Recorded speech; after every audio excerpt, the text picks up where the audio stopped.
Hello mga auntie! Muli, this is Jenny and welcome back to my channel. For today's video po ay samahan niyo po akong magluluto ng Chinese recipe na zucchini with chicken. Pero bago yan, heto po muna ang konting intro.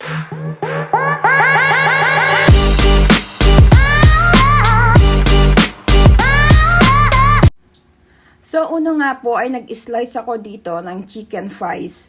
Pwede din po kayong gumamit dito ng sliced pork or sliced beef. Depende po kung anong gusto nyo.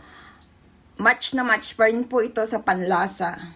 Matapos kong slice ang manok, ay i-marinate ko naman ito sa sesame oil, white pepper, light soya sauce, cooking wine, at cornstarch. Actually, maraming klaseng gulay ang pwedeng ihalo sa recipe na ito. Pero sa recipe na ito ay gagamit ako ng zucchini. At ang next na ricado naman po ay nag-slice po ako ng black fungus. Ang black fungus po muna ay ibinabad ko muna sa tubig ng almost 1 hour bago ma-slice. Actually, sa recipe ito ay pwede po kayong gumamit kahit anong klase ng mushroom. Next naman po ay aking in-slice ang zucchini. Ang pag-slice ng zucchini ay depende na po kung anong klaseng style ang gusto mo sa pag-slice nito. Isa din po ang zucchini sa pinakamurang gulay dito sa Hong Kong. At additional lang po, ang zucchini po ay madaling maluto, malambot po ito. At next na ricado ay nag-slice ako ng ginger at garlic. Kung mapapansin nyo, sa Chinese recipe, ang ginger at garlic ang most iconic sa ricado.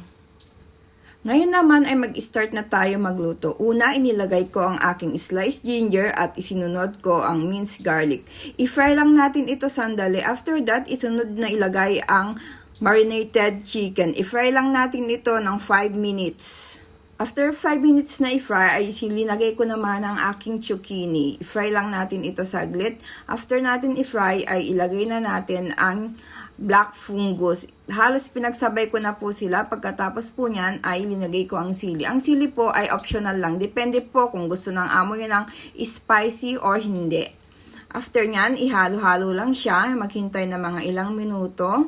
Kung napapansin nyo, wala pong sibuyas dahil dito sa Hong Kong, ang main ricado ay ang 3 G. Yun ay ang ginger, garlic, at green onion.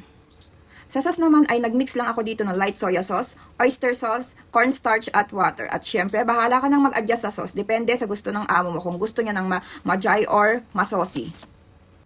And shout out nga pala sa lahat ng mga nanonood ng video ko. Don't forget to like, share, and subscribe. Thank you!